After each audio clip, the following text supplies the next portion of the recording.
Have you ever looked at your cat lounging on the couch and wondered, how on earth did these mysterious little creatures take over our homes and our hearts? Well, new science suggests that Europe's love affair with cats only began about 2,000 years ago, and the unlikely heroes behind their journey were Roman soldiers.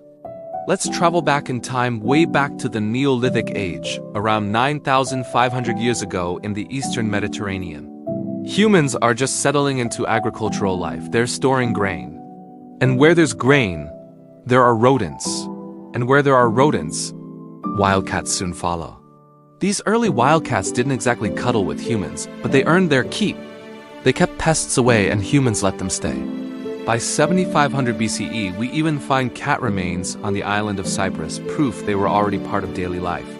And a few thousand years later, ancient Egypt elevates cats, literally. They worship them, bury them in tombs, paint them on walls, and name goddesses like Bastet in their honor. But here's where the story gets fuzzy. Earlier genetic studies hinted that cats might have reached Europe as early as 6,000 years ago. But the archaeological trail didn't quite add up. Ancient bones were hard to distinguish from wild ones, and DNA clues were vague. A new study analyzed the genomes of 70 ancient cats, stretching back 11,000 years across Europe and Turkey. And what they found was surprising. Modern house cats did not appear in Europe until about 2,000 years ago, much later than previously believed. So who brought them? Not Neolithic farmers, not Egyptian traders. It was the mighty Roman military. As Roman soldiers marched across Europe, building roads and expanding the empire, they carried with them North African domestic cats, excellent rodent hunters, and perfect companions for long campaigns.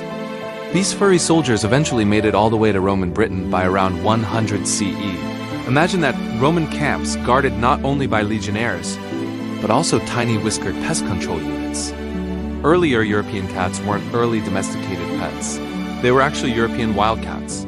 There was hybridization between wild and domestic species, but full domestication only appears late, and on Mediterranean islands like Sardinia, the cats found there are actually more closely related to wild North African cats. Humans transported them, just not as pets, but as wild hunters. This study is part of the ambitious Project Felix, working to uncover 10,000 years of feline history. And as evolutionary biologist Jonathan Losos beautifully put it, ever sphinx-like, cats give up their secrets grudgingly. But step by step, bone by bone, genome by genome, those secrets are slowly unraveling. So next time your cat looks at you with that mysterious "I know more than you" stare, well, maybe they really do.